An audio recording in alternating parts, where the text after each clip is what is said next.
Hey, I'm Ken Overcast. I've got a little story for you. I'm going to do this one out of a book called Sitting Around the Stove. This is a picture that Stephen Oisted painted on the front of here. That's me and my two brothers. That's Fearless Frank and John the Jockey. And this book actually won Will Rogers Award, Medallion Award. We're really proud of this. And I'd like to read you a little story about Dick and Billy. You know, Dick and Billy are those two bachelor cowboys that live way out on the Gumbo Flats. They ranch. They're partners, and they're a couple of good old boys. They drink a little more than they should, but they're just salt of the earth kind of guys.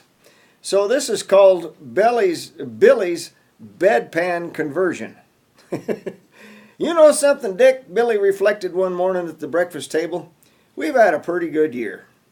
We really got quite a bit to be thankful for. It was along between Thanksgiving and Christmas a few years back, and like most folks, the two old bachelor cowboys had been sort of counting their blessings. Yeah, you're dang sure right about that, Dick returned as he reached for another flapjack. Pass me some more of that syrup, would you? I can't ever remember having this much grass. The cows are going into the winter fatter than they have in years. Maybe the good Lord even smiles on cowboys now and then. Yeah, the way I figure it, he's been smiling on about everybody. The price them farmers are getting for that wheat's enough to make a fella even want to start digging into dirt. Billy chuckled as he handed the maple syrup across their ancient old table. Just as well clean that up. We can get some more when we're in town today. With that, Billy stood up and headed for the door of their old shack and began to put on his coat and overshoes, sailing the empty can of Milwaukee's Finest, now that was his usual breakfast beverage, into the 30-gallon barrel that stood in the corner. If you'll clean up the table when you're done here, I'll go load them dry cows. We got to be heading down the trail if we're going to get to the sale barn in time. In a half an hour or so, the two old boys were rattling down the 40 miles of bad road with 6 or 8 cold cows in their dilapidated old trailer. Their conversation on the way to town was filled with the things they had to be thankful for, even though their ramshackle outfit maybe didn't look like a lot of other folks. They were surely proud and felt they were blessed from above, and were discussing things like who they maybe help out with the extra money they'd have with their dry cow check. I told you they was good old boys. Now the chores, all those miles of Gumbo Road, and their natural tendency to just stick to themselves had kept them from ever going to church much, but they certainly knew the source of all those blessings, and they'd been discussing them all morning. They made it to the auction barn in plenty of time, and had a good time visiting with the neighbors as they watched the cattle sell.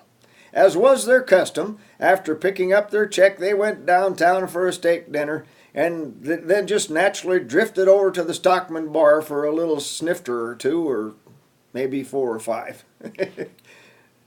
Meanwhile, across town, there was a crisis of sorts. Sister Mary Catherine, a spunky little nun that was deeply involved in home health care for elderly folks, had run out of gasoline on the way to visit one of the ladies on her list. As her old car choked and died, she managed to coast to a stop on the edge of the street, only a block from the service station where she intended to fill the tank. Sister Mary walked briskly down to the station to borrow a gas can and then buy some gasoline to encourage her car one more block. Unfortunately, the man at the gas station had just loaned his gas can to another customer, and he didn't have a thing she could use. What a dilemma. She certainly didn't want to be late for her appointment. After all, the lady was counting on her. As she walked slowly back to her car, desperately trying to figure out how to solve this problem, the answer came. The little nun remembered the bedpan in the back seat of her car. Perfect. That'll work just fine, she thought to herself. Her great idea put a little spring right back in her step, and she quickly skipped down the street to the station for a gallon of gasoline. I've never tried to walk down a sidewalk with a gallon of gas in a bedpan, but I can imagine that the balancing act would be a little bit tricky. Sister Mary made it just fine, removed the gas cap, angled the corner of the bedpan into the spout of her empty tank to pour in the precious liquid.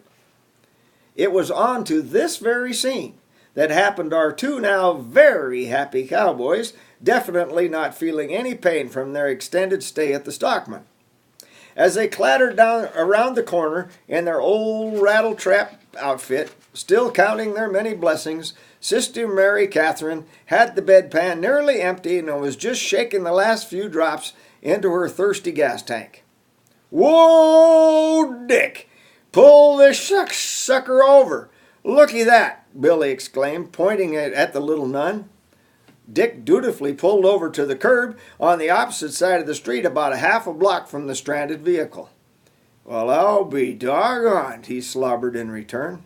"Let's just wait here a couple of minutes and see what happens," Billy gasped excitedly. "That beats anything I ever saw. If that dang thing starts, I'm going to be a Catholic for the rest of my life." I'm Ken Overcast. Stop by our website, would you? KenOvercast.com. And remember to keep smiling. Don't forget to check your cinch.